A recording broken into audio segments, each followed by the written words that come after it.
hello, namaste, welcome to SIM Academy. నేను మీ Praveen. Hope you're doing well. So ఈరోజు మీ ముందుకు ఒక షార్ట్ వీడియో తీసుకొచ్చాను. That is nothing but reasoning topic, syllogism.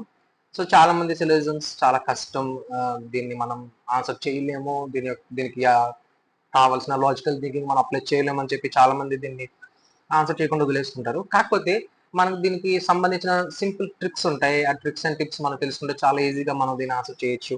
So నాకు తెలిసినంత వరకు సిలోయిజమ్స్ లో this was the one of the best topic to gain full marks. Okay, ఇది మాక్సిమం మన వెయిటేజ్ వచ్చి 5 మార్క్స్ ఉంటుంది. 5 మార్క్స్ నాకు తెలిసినంత వరకు 5 మార్క్స్ మాక్సిమం ఉంటుంది. 5 మార్క్స్ కూడా మనం ఈజీగా గెయిన్ చేయొచ్చు once you know about the tips and tricks how to follow this, how to answer this questions. So మరి లేట్ చేయకుండా స్టార్ట్ చేసేద్దామా. So let's go for the first question. మనకు తెలిసింది ఇదే కదా. సో ఇలాగే ఇటువంటి ఆన్సర్స్ ఉంటాయి, సొల్యూషన్స్ ఇలా ఉంటాయి అనమాట. కన్క్లూజన్ 1 ఫాలోస్, కన్క్లూజన్ 2 ఫాలోస్, లేదంటే ఐదర్ 1 or 2, లేదంటే ఐదర్ నార్, లేదంటే బోత్ ఫాలోస్ అని ఉంటుంది అనమాట. ఓకే, మనం నేర్చుకోవాల్సిన ఓన్లీ టిప్ ఏంటంటే ఆల్వేస్ యూజ్ సర్కిల్ మెథడ్ అనమాట. సర్కిల్ మెథడ్ యూజ్ చేసి మనం దీన్ని ఈ యొక్క సిలోజమ్స్ ని ఆన్సర్ చేస్తే you will get accurate answer అనమాట. అక్యురేట్ ఆన్సర్ వస్తుంది. ఎగ్జాక్ట్ గా మనం దాని యొక్క సినాప్సిస్ కూడా మనం క్రాష్ చేయొచ్చు అనమాట. So let's get further. Let's go. I'll be showing you the next question. Okay then fine. So look at here. మనకి ఇక్కడ ఏం చెప్తున్నాడంటే ఇక్కడ స్టేట్మెంట్ ఉంది, దానికి తగ్గట్టుగా కన్క్లూజన్స్ ఇచ్చాడు. So this is level 1, only easiest one. Easy to moderate to high వెళ్దాం. సో ఫస్ట్ ఆఫ్ ఆల్ మనం బేసిక్ నేర్చుకుందాం బాగా, దాని తర్వాత మనం మోడరేట్కి వెళ్దాం, మోడరేట్ నుంచి హై లెవెల్కి వెళ్దాం. సో ఇక్కడ మనం చూసుకున్నట్లయితే మనకి ఇచ్చిన స్టేట్మెంట్ ఏంటంటే నో పేపర్ ఈజ్ వైట్ అన్నాడు. అంటే పేపర్ అనేది ఏది కూడా వైట్ కాదు అంటాడు అనమాట. I was using circle method. Paper అనేది ఏది కూడా వైట్ కాదు, ఇలా వస్తుంది అన్నమాట. ఓకే, పేపర్ అనేది ఏది కూడా వైట్ కాదు. So all yellow is white అన్నాడు. అంటే ఎల్లో మొత్తం, అంటే ఎల్లో మొత్తం అంతా కూడా వైట్ అంటాడు. అంటే ఎలా వస్తుందంటే ఎల్లో మొత్తం కూడా వైట్ అంట. అంటే వైట్ లోపల ఎల్లో ఉంటుందని మనం అర్థం చేసుకోవాలన్నమాట. ఓకే, అంటే అంతే కదా, ఆల్ ఎల్లో ఈజ్ వైటే కదా, ఇప్పుడు ఎల్లో మొత్తం వైటే కదా. సో ఇదే మనం ఇక్కడ మనం రాసుకుంటాం అనమాట, ఆల్ ఎల్లో. ఇది స్టేట్మెంట్ యొక్క అనాలిసిస్ అనమాట. దీని అనాలిసిస్ అనమాట. సో దీని కన్క్లూషన్స్ ఎలా డ్రా చేయాలో చూద్దాం. So all white is yellow అన్నాడు. చూడు ఇక్కడ ఏమన్నాడు, ఆల్ వైట్ ఈజ్ ఎల్లో. అంటే వీడిచ్చిన కన్క్లూజన్ ఎలా ఉందంటే వైట్ మొత్తం ఎల్లో అంటున్నాడు. వైట్ మొత్తం ఎల్లో అంటున్నాడు. అవునా అలా ఉంది, ఇక్కడ లేదు కదా. అంటే ఏంటి, వైట్ అంతా కూడా ఎల్లోలో ఉందా అంటున్నాడు. లేదు, ఇక్కడ ఏముంది, ఎల్లో మాత్రమే వైట్ లో ఉంది. ఎల్లో అంటే ఓన్లీ ఇలా ఫార్వర్డ్ అవుతుందన్నమాట ఇక్కడ సొల్యూషన్ అనేది. సో ఇక్కడ ఇడే అడిగాడు, వీటి రివర్స్ లో అడుగుతున్నాడు, వైట్ అంతా ఎల్లోలో ఉందా అని అడుగుతున్నాడు. లేదు కదా, ఓన్లీ ఎల్లోయే ఉంది వైట్ లో. So conclusion 1 is wrong. Leave it వేసాడు, పక్కన పెట్టేసి నెక్స్ట్ వచ్చేసి ఇక్కడ మనల్ని ఏం అడిగాడు, కన్క్లూజన్ 2లో ఏం అడిగాడు అంటే సమ్ ఎల్లో, అంటే కొంచెం ఎల్లో అంట. సమ్ ఎల్లోలో కొంచెం పార్ట్, చిన్న పార్ట్.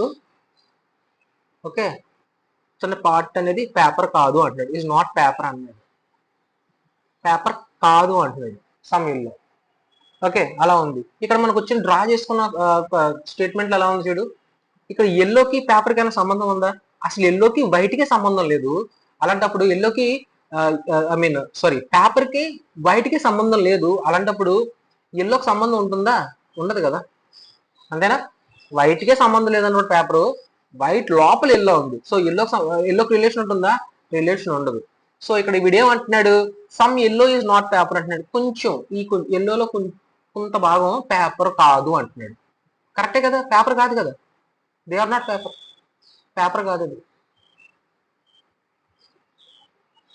కాదు కదా, they are not paper. Some yellow is not paper. అదే కదా మన ఇక్కడ కన్క్లూజన్ తెలుస్తుంది. ఇక్కడ స్టేట్మెంట్ లో రాసుకున్న డయాగ్రామ్స్ బట్టి అంటే కన్క్లూజన్ 2 ఫాలోస్ అనమాట.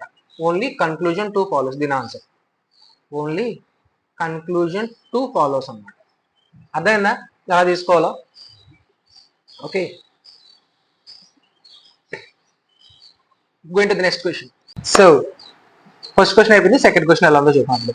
The second question is all crows are black అన్నాడు. ఏంటి, ఆల్ క్రౌస్ ఆర్ బ్లాక్ అన్నాడు. అంటే మొత్తం crows these are all black అన్నది, ఇవన్నీ బ్లాక్ లో ఉన్నాయంట. ఓకే, లోపల ఉన్నాయని అర్థం, బ్లాక్ లోపల ఉన్నాయి.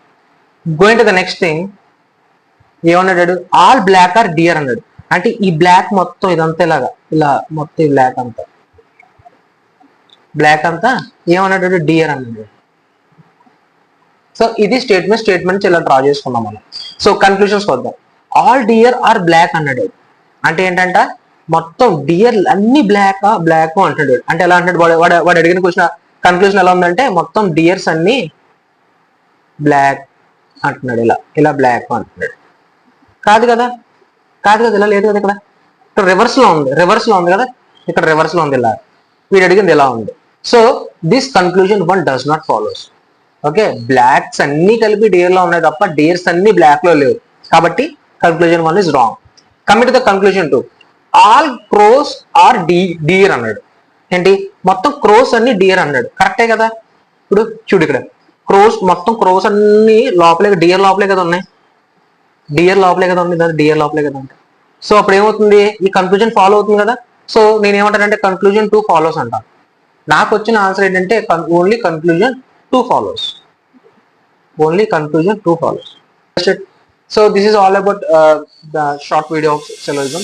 So if you like my explanation, so please subscribe to my channel, share to your friends, and get posted, so that we'll get the number of viewers, the number of subscribers will motivate us to make more videos on these topics. Okay, మరింత ఎక్కువగా మాకు ఒక మంచి response వస్తే మాత్రం we'll definitely make a long video based upon this syllogisms. Okay, thank you so much, have a nice day, bye.